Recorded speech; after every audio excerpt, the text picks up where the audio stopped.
回应了吗？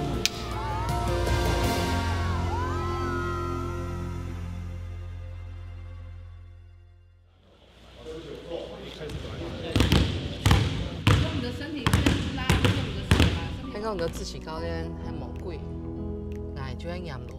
大家好，我是蔡佳音，然后这一次在《女孩上场2》回归饰演的一样是范江凤君教练。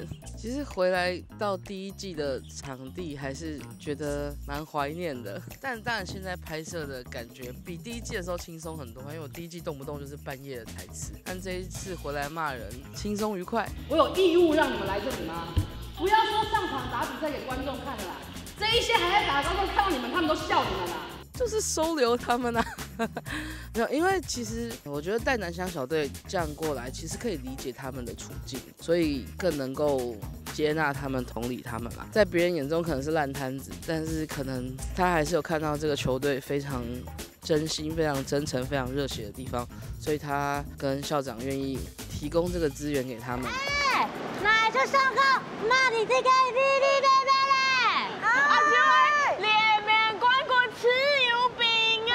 我这次回来，除了客串以外，然后也有在当这次的工作人员，就是演员管理的部分。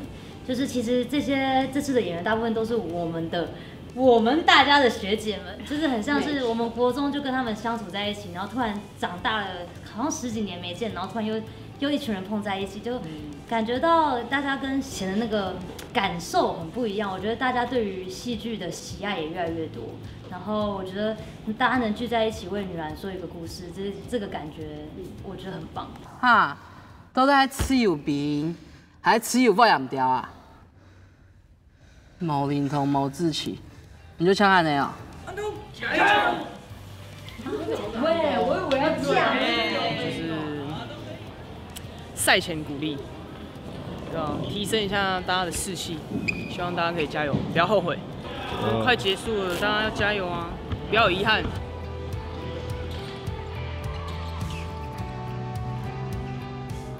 不用跟谁一样。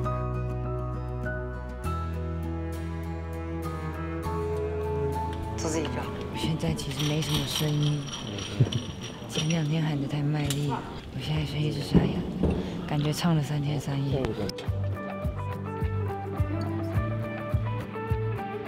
他是我的偶像，我是私心找他来。拍第1季的时候，他高2，然后我记得是北一那一届有进小巨蛋的冠军赛，然后就对他印象深刻，所以就特别想要找他来这样，圆我自己的梦。对。